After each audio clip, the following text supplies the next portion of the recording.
Welcome to the space where we first conceptualized the paper we will tell you about. I'm Christine Daigle and I'm in Thorold, Ontario, and Olga here is calling in from Atlanta.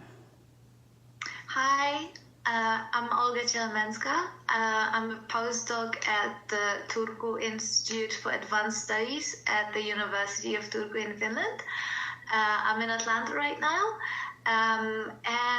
We wanted to say a little bit about our paper that we wrote together for Theory, Culture and Society. Yeah, and I'm Christine Daigle. I'm at Brock University here in St. Catharines, Ontario. I'm the director of the Posthumanism Research Institute. And last year we worked on getting Olga to visit us as a visiting scholar for the Environmental Sustainability Research Center. And we both did a bunch of work over 2 weeks, including starting to talk about this paper and how some of the ideas we were each exploring in our own work had a lot of intersections, and we had a lot of common things that we were inquiring, and we thought maybe we can write a paper on this.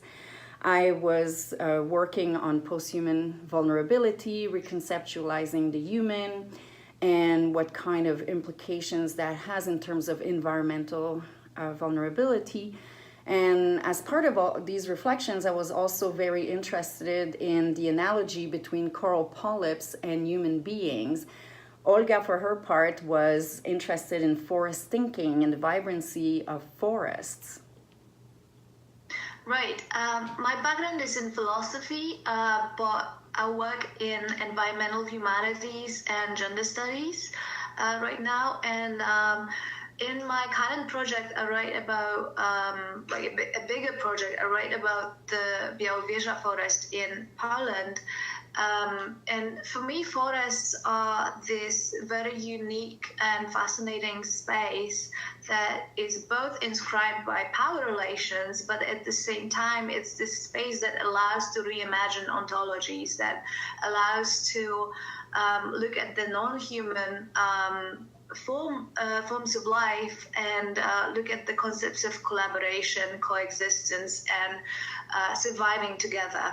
And this surviving together is something that really drives my research, the idea of how to imagine different ways of being politically and ethically in times of climate change.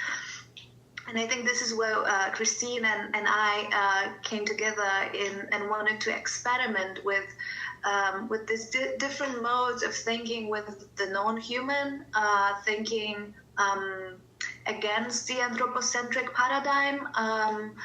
And that's what the idea for this paper about sustainability happened.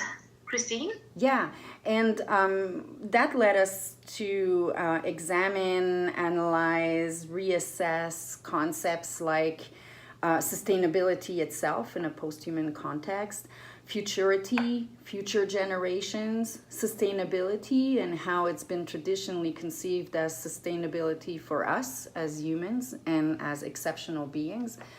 And so in inquiring and questioning these concepts and themes and whatnot, we have come up with a proposal for a care approach to existing in this world as non-exceptional, entangled, embedded beings.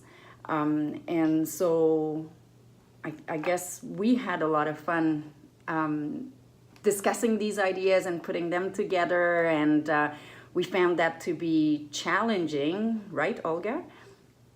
Absolutely, yes. But also, I think that writing together this paper is also part of what we're trying to achieve, to think together about these questions of temporality, of future, and together living in terms of environmental change. So I think our method and our collaboration was also crucial for theorizing these ideas.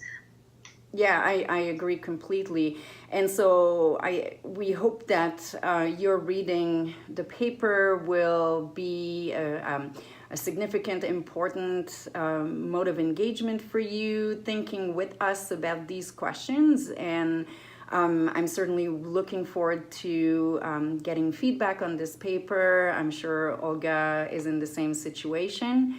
Absolutely. So enjoy reading our paper, and hopefully we can Yes. engage on it soon.